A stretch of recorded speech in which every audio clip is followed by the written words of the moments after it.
Okay, good morning, good afternoon, good evening to everybody who's joining this presentation. My name is Herbert Jelinek.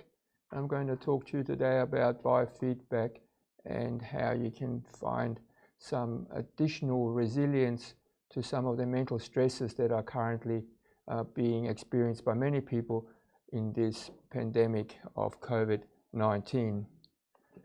What I'd like to talk to you about today briefly is just giving you some numbers on worldwide anxiety and depression. Similarly, I'm going to have a look at the UAE, what we've found there. Then I'm going to explain what biofeedback and mindfulness is about. And I'll then talk to you about how biofeedback and mindfulness actually works. And moving on to some research that we've done at Khalifa University.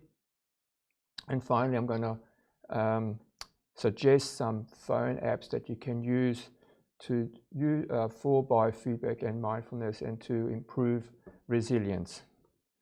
Now, I'd like to start with a quote by William James, 1884, and that's really the whole essence of, I believe anyway, of mindfulness, if you like, and biofeedback. And what he said was that, does your heart pound because you are afraid, or are you afraid because you feel your heart is pounding? So what drives what? That's the big question. And a man by the name of Stephen Porges came up with a more modern version of this called the Polyvagal Theory. And the Polyvagal Theory is based on this idea of the vagus nerve. So we have a number of nerves, they have different names. One is the vagus nerve, and it's also known as the wanderer because it's one of the largest nerves in the autonomic nervous system that we have. And it connects the heart with the brain. And it also, in that sense, plays a role not just in mental health, but it also helps to improve immunity. So let's see what he said. Stephen Porges divided this idea up into 3 stages.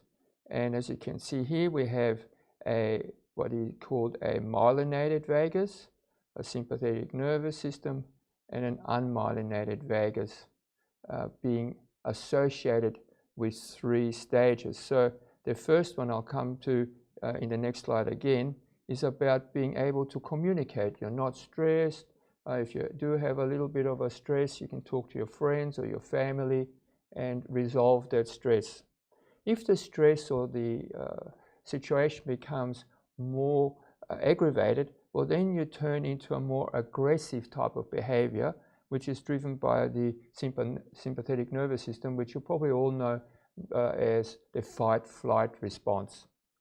And then the last one is when the stress is so extreme that you actually become immobilized. And this is shown here by this animal here, feigning death as I think one of the eagle may sort of try to catch it. A similar situation is, for instance, if a cat catches a mouse, the mouse feigns death in the jaw of the mouse, and in the hope that the mouse will release the grip on it, and then it can jump out and move away. So this is reflected in human behavior. And so what we have here is these 3 types of levels that I was just talking to you about. So on the top level, we have a social engagement system. Then we have an aggressive defensive system, and then we have this passive protective system. And these are, especially these 2, and then the last one, are highly associated with some mental health conditions, one of them which I will briefly mention, which is post-traumatic stress disorder. So let's have a closer look at all this. And first we'll start with some numbers, just to put things into context. So here is a data from 2017,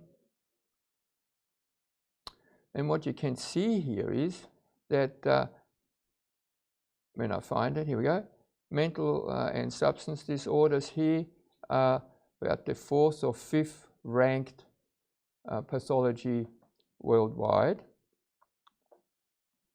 Or in the UAE, there's similar data.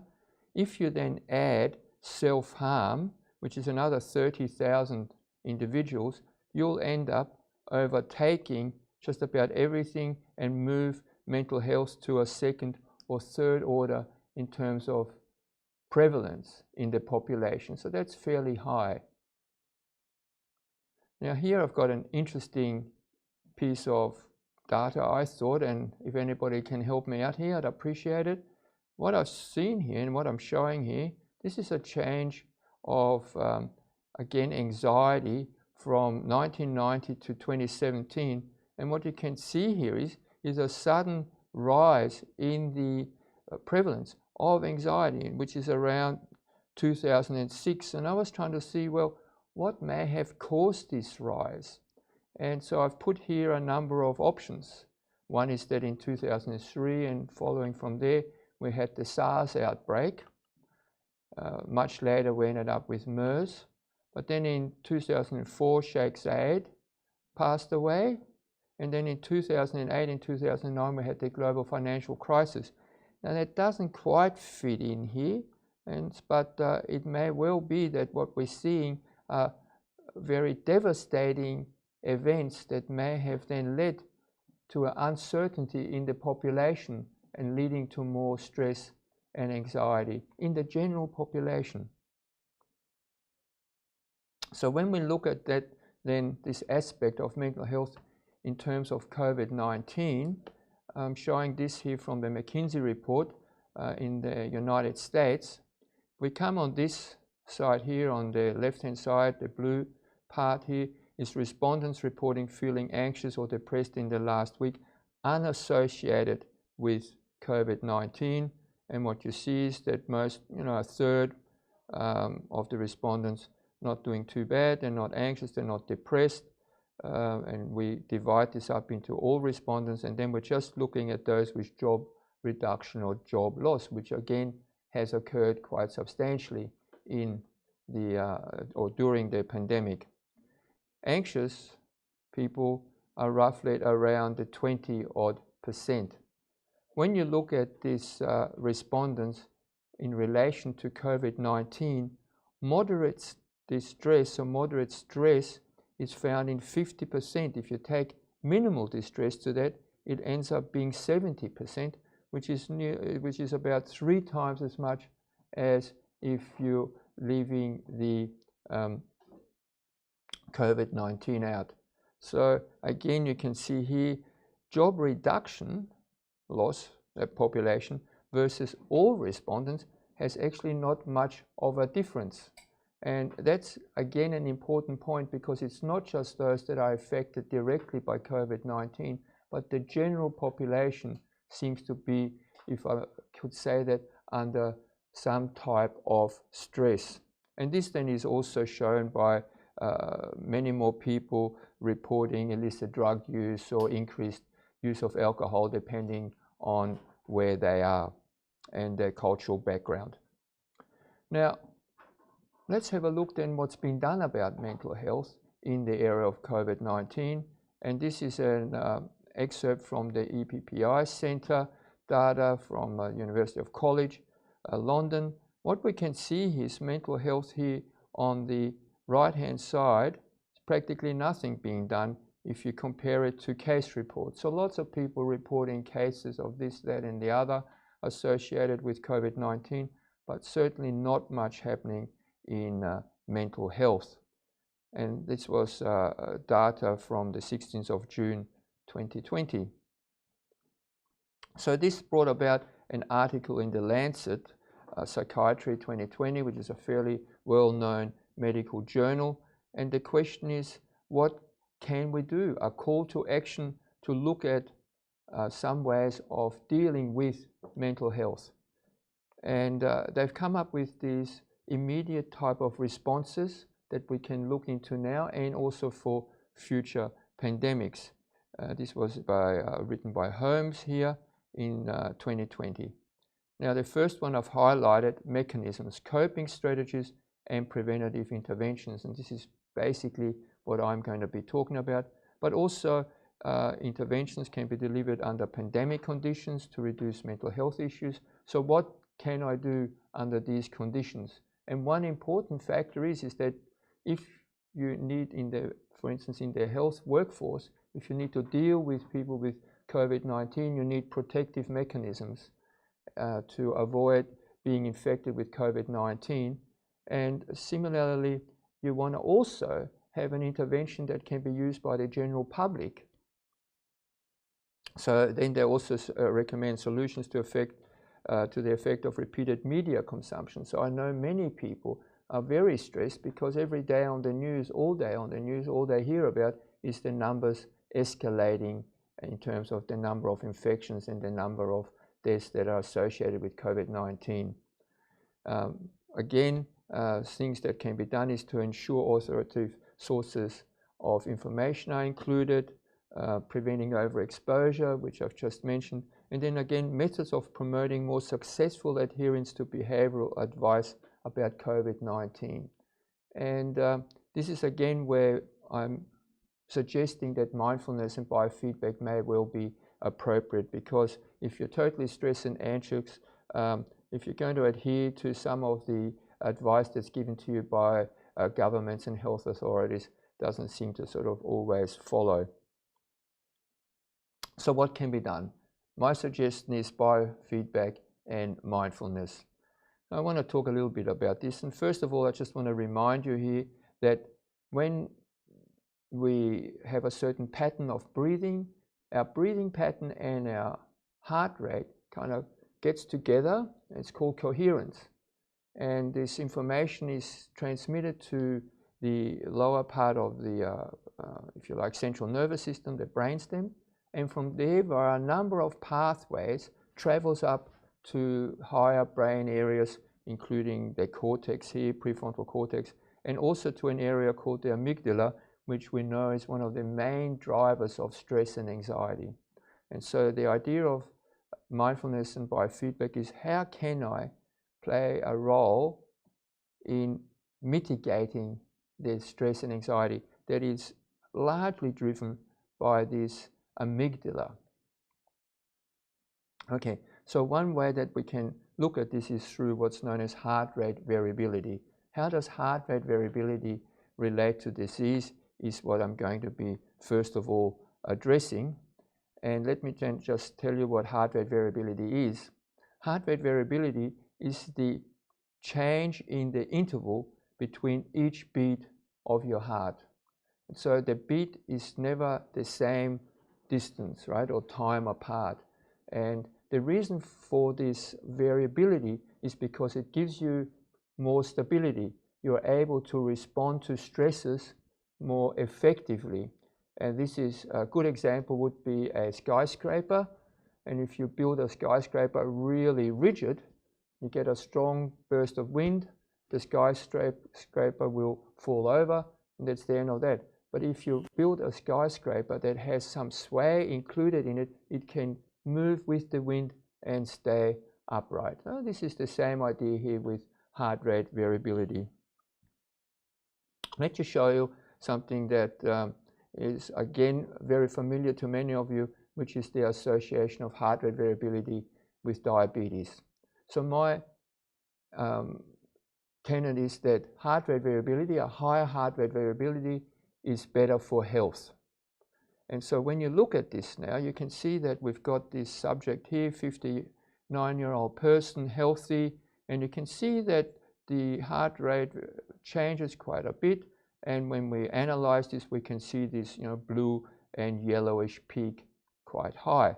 When we look at a person similar age, 63, who has had 6 years of diabetes, their peak, their heart rate variability is much lower. The peaks here of the blue and the yellow curve, much lower, showing that there is a reduction in this variability. And then if you have a similar age person, but with 13 years of diabetes, well, then you can see variability very negligible.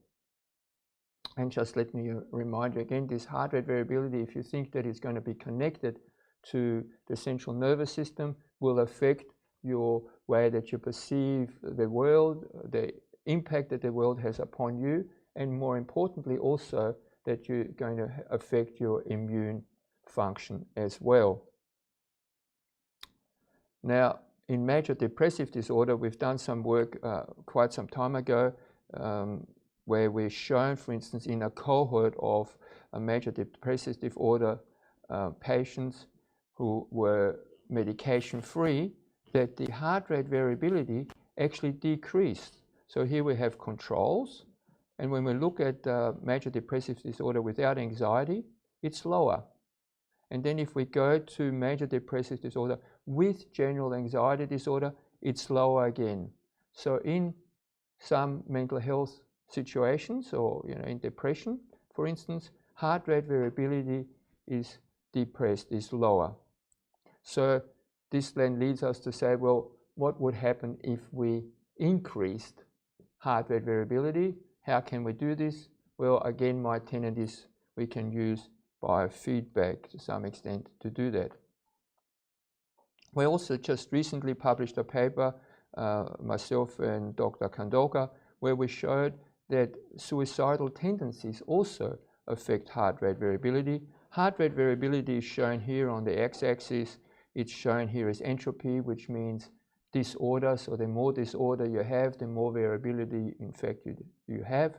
Here we see control group, and then as we move to major depressive disorder and then to suicidal ideation, the entropy gets less, suggesting that there is again a decrease in heart rate variability. This slide here compares normal with post-traumatic stress disorder. And in the news, you would have heard that there are quite a substantial number of people with PTSD now following the COVID-19 crisis. So again, you can see normal, quite a bit of variability here in the heart rate, but with PTSD, it's practically non-existent. So let's have a look at biofeedback and mindfulness. First of all, how does biofeedback work?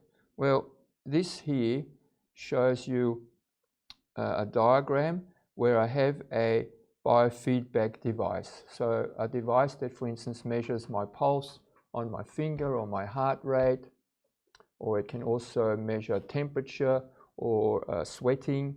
There's a muscle tension is another one that I've used before. And the device then displays this measure, say for instance, of heart rate or pulse rate on a device, so audio-visual display, which then the person can see. And this does not necessarily have to show you a number. It doesn't have to say 63, 42, 53, doesn't, as a heart rate, for instance. It doesn't have to do that. It can display it as a game, for instance. So if you are in a reasonably good heart rate variability range, then you can see a movie, no problem. If the heart rate variability decreases, the movie dims. That's an idea of biofeedback here. Now, how can I then improve my heart rate variability? How can I improve my resilience? And the first thing that you need to do is take on this idea of diaphragmatic breathing, which is basically breathing in through your nose and breathing out through your mouth. And I'll get back to the nose business in a minute. And you can do this quite easily by holding a hand onto your stomach. And when you breathe in, your stomach should be expanding. So don't get the chest to expand, get the stomach to expand. And I'm explaining this rather in depth because, as you'll find out in a minute, I'll ask you to do this actually. So in through your nose, out through your mouth. And the idea is to breathe in 5 seconds, breathe out 5 seconds. That then gives you 6 breaths a minute. And what we can see here is that when you breathe at roughly, as I said, 6 breaths per minute, the blue graph here, which is breathing in, breathing out, is very closely followed by the red or pink graph, which is the heart rate. So as I breathe in, heart rate increases. As I breathe out, heart rate decreases. When these two follow each other, as is shown here, we call this coherence. Right? Heart rate coherence. And this is where you want to get to. This is then where you have optimal activation of the vagus nerve, the wanderer. Here I get to why breathe through the nose.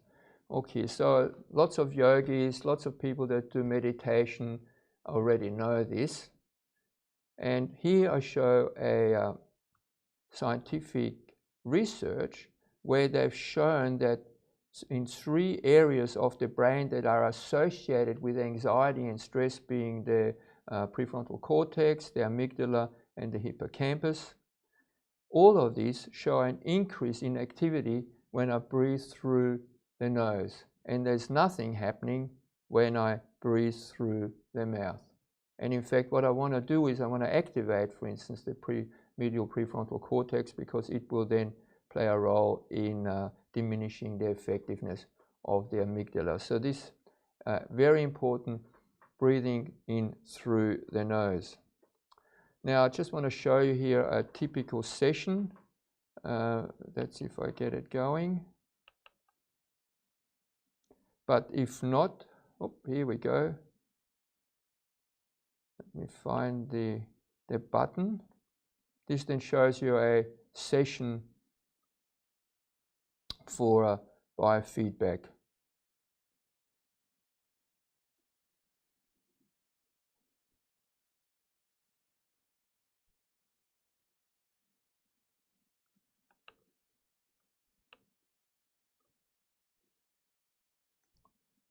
Okay, we don't seem to have any sound, but basically the lady is explaining the setup for the biofeedback. So you're very stressed here, you're working hard, you've got no time to do anything. How can you mitigate the stress that, for instance, comes from work? And the gentleman back here is going to then take this lady here through a biofeedback session.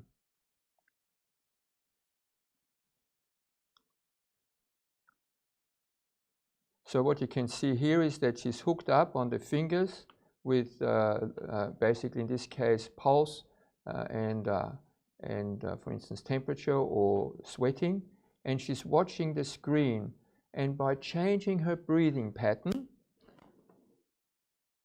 the information that is gathered by her, by these electrodes here, by these sensors, the information is taken back to the screen, as you can see here, and the image that she sees will change. And the way that she can change that is by changing her breathing pattern. So if she wants the game, for instance, to continue, she needs to breathe in a particular way. And in this case, what she's doing is she's loading these stones up one above each other. And if she changes her breathing pattern and it's not in coherence, well, then the stones won't build up. That's the basic idea of this particular slide. So let's move on from that one.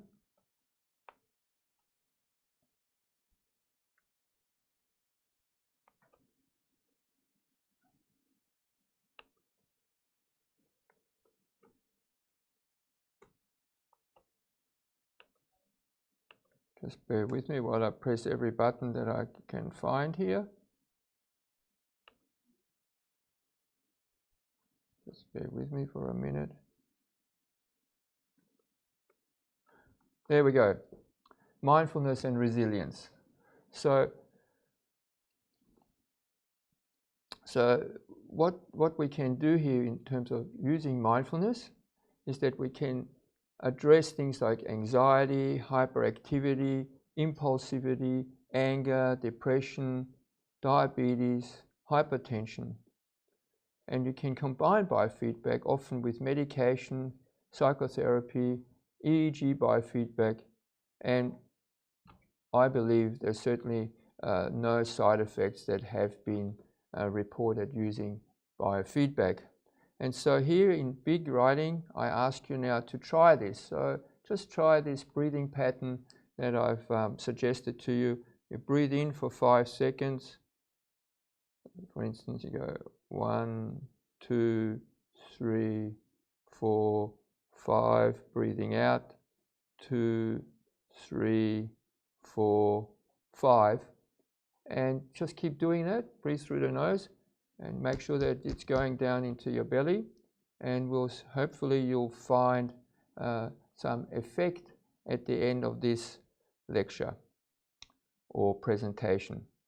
So here is some data then. This is by Herbert from 2002, and it shows biofeedback being used in diabetes control.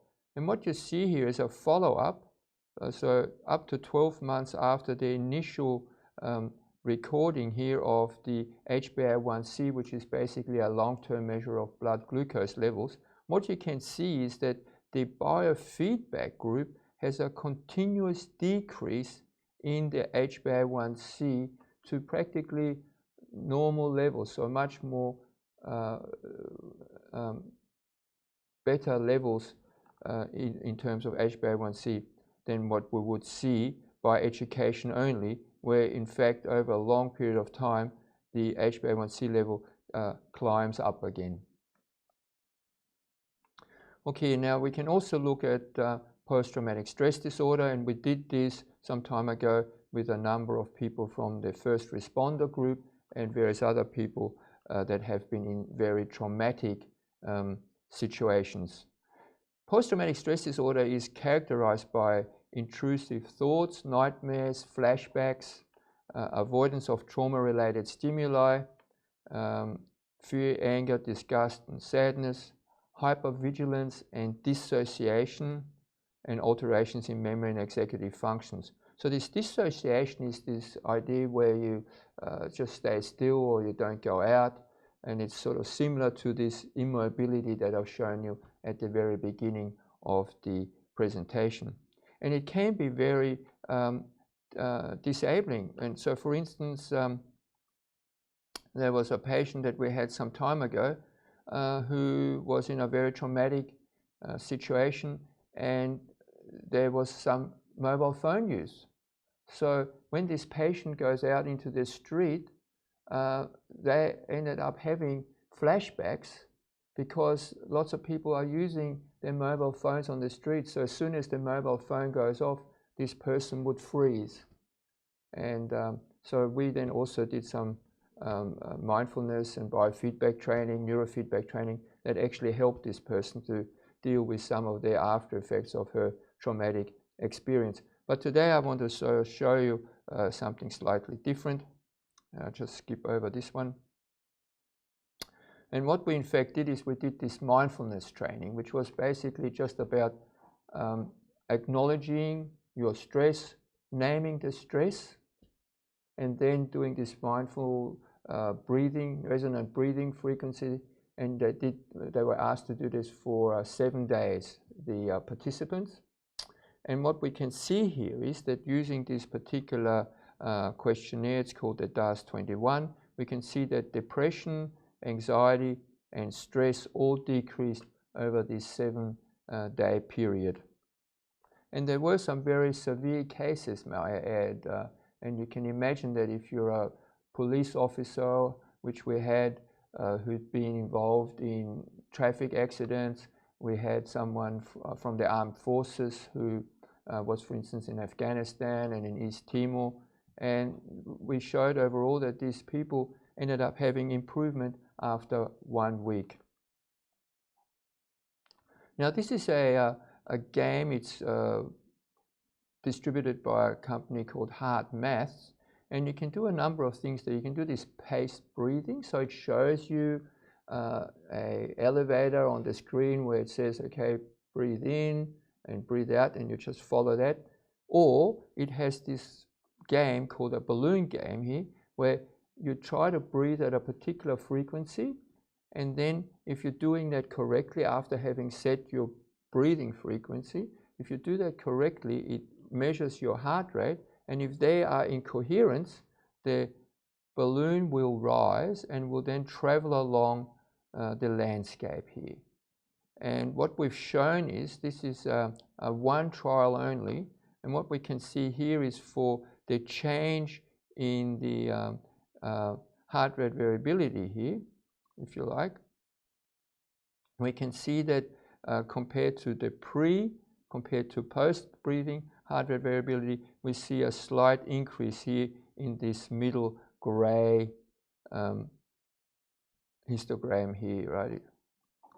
Now, when we use the balloon game, what we can then see here also, so compared to before and then after having done 10 minutes of this balloon game, again this grey silo here has actually increased. This again shows that you've had an improvement in heart rate variability.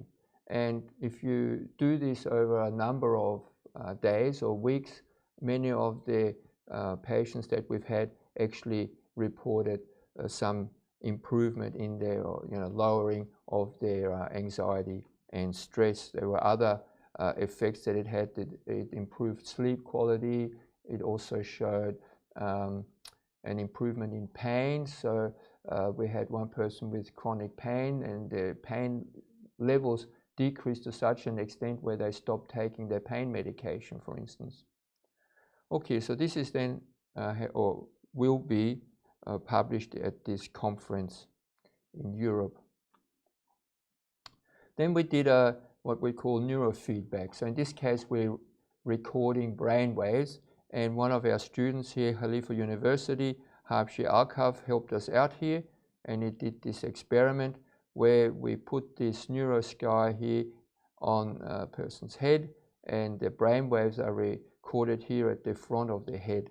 And what the aim of the game is that the person will try to raise this ball up into the air and try and keep it up in the air as long as possible. And this is done via breathing again. So you change your breathing, and if you're in that right breathing frame, your brain waves actually will change. Okay, and so this again is showing that there is a connection between heart rate, breathing, and brain function. And as this brain function changes, you get this graph here showing you, this bar here showing you the level of meditation that you are at. And it also shows you how long you've managed to keep the ball up in the air and how high the ball ends up going. Now this is a one-session trial that we did here. And what you can see is that prior to this session, we recorded the stress index, and you can see that the stress index here is just about in the high range. It's close to 2. After this one session, which lasted 10 minutes, the stress index ended up being at around 0.5. So doing this for 10 minutes ended up reducing the physiological stress in this person. Okay, mental health, self-care, and the use of mobile apps. So we're looking at mechanisms which are coping strategies and preventative interventions to support not only vulnerable groups under pandemic conditions, but also others. Interventions that can be delivered under pandemic conditions to reduce mental health issues and boost well-being, including those that can be repurposed for other means. And so, for instance, here at Khalifa now, we're working on some mobile apps that may be useful for identifying COVID-19, may also be useful in reducing stress, but you can repurpose those to find, for instance, the risk of other non-COVID-19 related chronic disease or respiratory disease, and you can certainly use it in non-COVID-19 depression or anxiety, or just to help you out on a daily basis to stay calm. So again, I'll just go back to this company called HeartMath Incorporated, and I'll just remind you again that the vagus nerve, in essence, when you are in this very nice breathing pattern, 6 breaths per minute, the information travels up to your brain and then leads to improvements or changes in the way that your brain functions. And this is due to what we call heart rate coherence. So it's a synchronization of the respiration with the heart rate, and is optimal at 6 breaths per minute, and it's associated with the vagus nerve. And the vagus nerve comes into, as I said, the central nervous system, and then there are a number of connections that then take the information to the brain, and then also to other parts of the body, either directly or indirectly, to improve immune function. Now, just Introducing now a number of devices. These are not totally cheap, but they're not expensive. And there's one called M-Wave 2, where you can put your finger here on the side of the device, and it'll tell you, once you've set your breathing pattern, it'll tell you if you're in heart rate coherence. And the longer the green light is on, the better you're faring. Then we have this inner balance here, which in fact I've got at home. You put this on your ear here, and then this is the receiver, the Bluetooth that then takes the information to your mobile phone, and again it tells you whether you're in coherence or not, because this graph here ends up in the green section. I'll show you that in a minute. And then home use and clinical use again is this M-Wave Pro, which we can use clinically, and I'll show you a screen of that as well.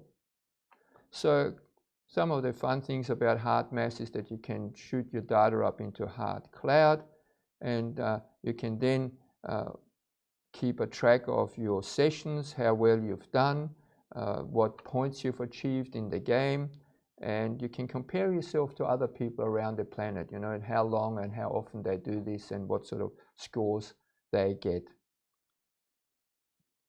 This is a screen now for the M-Wave that we use clinically.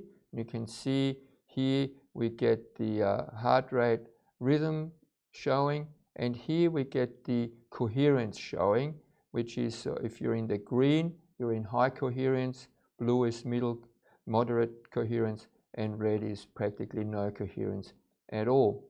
And this is the screen that I was talking to you about with the balloon. If I'm in nicely high coherence, this balloon will travel along the landscape.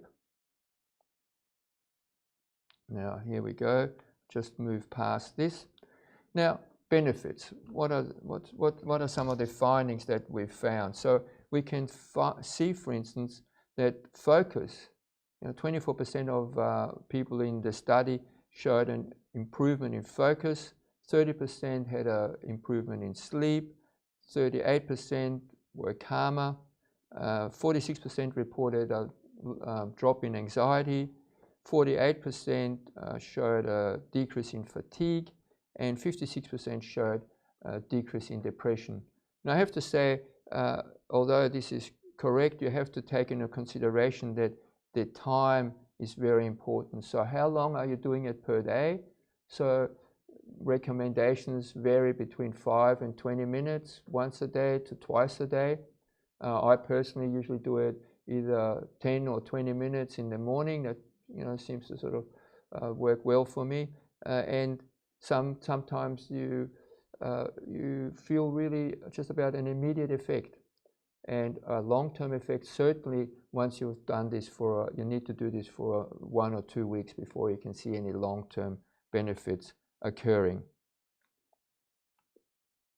Another gadget, if you like, is this eVoo from Thought Technology, and it sits on your middle finger, and it records again the pulse rate or heart rate. It records the sweating pattern and your temperature.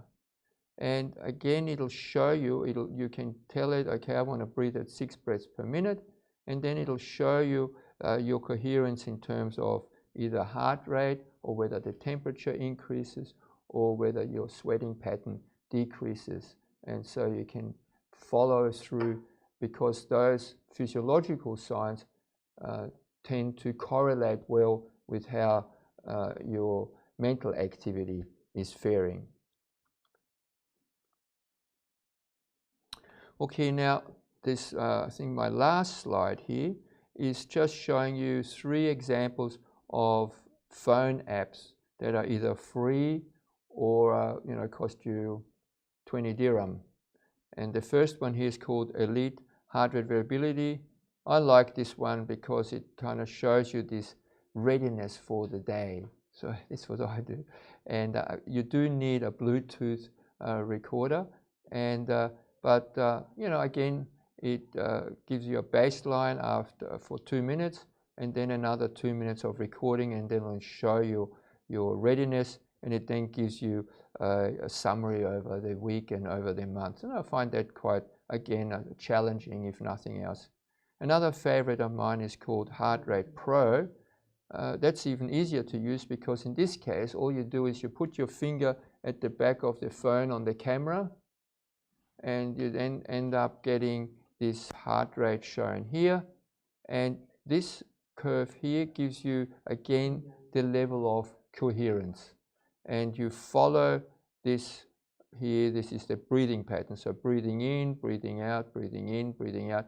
And you can change this. You can change it so that you can have a hold your breath portion in it. You can increase the breathing out portion of it, so you can customize it. And then finally here I'm showing Welltory, which is an iPhone app. So there's many of these particular breathing apps that can be found on the on the networks. And this here is a link that tells you a little bit about the various apps that are available at www.imore.com. So, and there's other URLs that you can search. Good. So I hope your breathing's been going well, and that you're actually feeling calmer and less anxious, having come to the end of this talk. And hopefully I've also introduced to you a way that you can deal with stress and anxiety during this COVID-19 pandemic and after, and in many situations. And I've given you a couple of options here where you can use mobile apps. And to finish off, as I said, Khalifa here, we're in the process of developing some mobile apps which hopefully will be available within the next months. So I'd like to thank you for participating today, and I'll be taking questions. Thank you.